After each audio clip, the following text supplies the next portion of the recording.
TitleMatchNetwork.com. Let's talk about Memphis, Tennessee in the 70s. You went into the Memphis territory ran by the Jarretts, and you worked a lot with guys like Bill Dundee and Jerry Lawler, and you teamed with Dutch Mantell. What are your memories of some of those guys, Dundee and Lawler? Dundee was he was okay. He was really a little short guy. You had to bend down in the ring, keep him from looking so short. Huh. But he would cooperate and do what you want to do. Jerry Lawler was a wimp. Him and myself was tag team partners when Sam Bass got killed. It was Sam Bass, Pepe Lopez, and Frank Hester in a car wreck. So Jerry and myself was tag team partners. Even with Sam Bass, he was our manager. So Jerry and myself would ride together sometime, and we had a lot of incidents of fans wanting to hurt us. Right.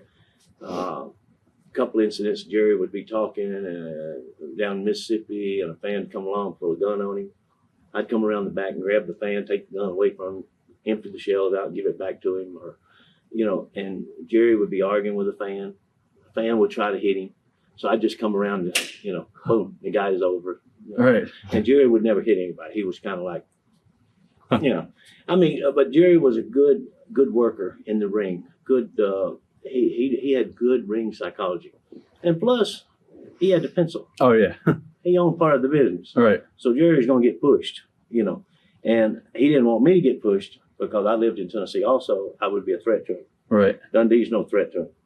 So a lot of us would be threats to him. Phil Hickerson would have been a threat to him. He lived in Tennessee, one of the Tennessee wrestlers. Dennis Condrey would have been a threat to him. He didn't want to push us too far. And if he did push you, you had to be in a tag team. Right. So you're not a threat to him as singles. Protecting a spot. Yes. And I don't blame him. If I'd had the pencil, I'd have protected it too. I would have, What about teaming with Dutch Mantell? Dutch was a character. Dutch was a good worker. He had good ring psychology, and but he was a yes man. He was a person that the promotion wanted you to do something, you did it. A promotion wanted to know what I did, they'd ask Dutch. Dutch would tell them, but he wouldn't tell me. He told them. Right. And you got to understand now. You got to understand about wrestling. Wrestling, when you first start like that, you're going down the road, and you're going to the match with Dutch Mantell. You ride together, Dutch and myself and Phil Hickerson or somebody in this here, and they go back to the dressing room, and Jerry Lawler would sit in there, and he would go and tell Tojo Yamamoto, "Hey, David said you was whatever. He was going to take care of you if you hurt him. If you did this, if you did that, he's going to hurt you." And he didn't hurt something. Right. I never said, But Jerry would set you up. Jerry would say, "Hey, how'd you do tonight? How was the match? The second, it was okay." He'd go back to, David said it was terrible. Blah blah blah blah blah. Now you're fighting each other. And it took a while to catch on what they was doing. Were you in the territory when Goulas and the Jarrett feud, the promotion started? Yes, I was working with Nick Goulas, and Jarrett did the split, and we went with Jarrett. And of course, later on, I figured the whole split up was to gain more territories and run more shows. You can run as Goulas and Jarrett. Right. And run them. I mean, it takes a while for that to figure that out too. They're such good. These guys are in the business, and wrestling profession has some of the greatest workers, bullshit artists, con men that's ever lived. Huh. And until you learn these guys and they're stick what they put out, they're great, man. They're in front of that camera every day. They All right, they can talk. they're good. Yes, sir. What do you remember about the Poffos at the time? The who? Poffos? Poffos. Randy Savage and his father. Randy was doing a gimmick back then where nobody wanted to use him, and he would go to the matches at night and challenge George Goulas, challenge people underneath. He challenged Jerry Lawler. Jerry didn't want nothing to do with him because Jerry didn't have a chance against him. Right. Randy never challenged me. He never challenged Phil here. He never challenged anybody that took care of him. Right. And Randy was okay. Randy, he had he's pretty tough boy. I never had any problem with Randy. Other people did, but I never had any problem with him. If he'd ever challenged me, The way he challenged George Goulas, which, George Goulas, come on. My wife whooped George Goulas. Right.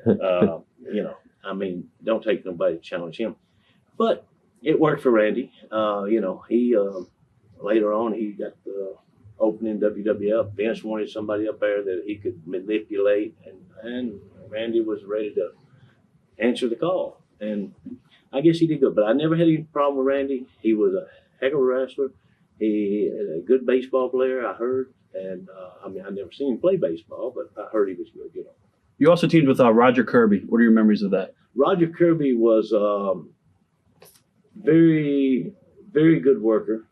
Very, he was particular in what he did. He wanted to do every move perfect. He wanted to do this, but very good shape. Worked out all the time, very good shape.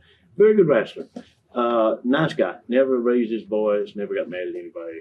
Just nice guy. What do you remember about Jerry Lawler coming into power in the Memphis territory as far as booking and stuff like that? I remember Jarrett when they did the split. Of course, Jarrett.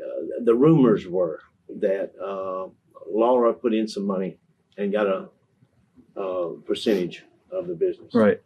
And then he pushed himself so hard, and he was on top, and he had so much power. I guess he just, they went partners. I don't know for a fact, but that's what I'd suspect happened. Jerry didn't like to talk about it. He kept by himself. He didn't. But you could see it coming. He got more power. Any specific memories that stick out of that territory before you left? Because I think you left there and went out Southeastern. Mm-hmm. I liked it. I liked it there, but I never got the push that I deserved. I was always held back. So I was one of the Tennessee guys that left, right? That went somewhere. Jerry Lawler never went anywhere. These other wrestlers never went anywhere. They stayed right there, make their living. Right. I wanted to do more than make a living. I wanted to retire, and that's what I've done. Memories of Austin Idol. Austin Idol. Austin Idol, I'd rather not have any memories of Austin Idol. Austin Idol was a wimp. He was, for Austin Idol, he didn't care about anybody else. He didn't have no ring psychology. He was one of the poorest wrestlers I ever met, called himself a worker. He just, pathetic. Good talker, though? Or? Yeah, no, halfway. A lot of people thought he was, but, I didn't think he was. Right. How did you wind up back in Memphis? I think it was the early part of the 80s. After Vince, the John Stossel deal, Vince, I had some time off. I went to Japan and come back, and Egypt, different places. And I talked to Jarrett. He wanted me to come back in there. You teamed with Dennis, I think, right? Who? Dennis Condrey at the time? Yes. Okay. Yes. And he wanted me to come back in. And I asked for a good guarantee, which Memphis had never heard of it, the money I was asking for. So they said, okay. So I went in for 2 or 3 weeks. That was it. Yeah. Okay. And Jarrett didn't want to pay the guarantee. And his mother, Christine Jarrett, they said, oh, that's too much. We don't need to be paying that, one guy. And that's what's been trouble with Memphis anyway, all along, Right. So I said, okay, I got to go. So. What are your memories of Billy Robinson? Some say he was a bully. What are your thoughts on that? He was definitely a bully. I had some matches with Billy Robinson, and he came into the dressing room one night. I went through the dressing room door and told him that if he ever hurt me in that ring, Billy could hurt you. Billy was a shooter. He was an Olympic wrestler and all. And I told him, if he ever hurt me, and let me say one thing. When you're out in the ring and you're entertaining people, you don't want a guy to come in and break your arm or a leg, which it does happen accidentally, but he can do it just. And I told him, I said, you ever do it, be the last one you ever do. And I got right in his face and told him, it'd be the last time you ever hurt anybody. And I guess he thought I was threatening him. I was just promising. All right. So I never had any problem with Billy Robinson after that. And I had matches with him, and everything went good. No problems.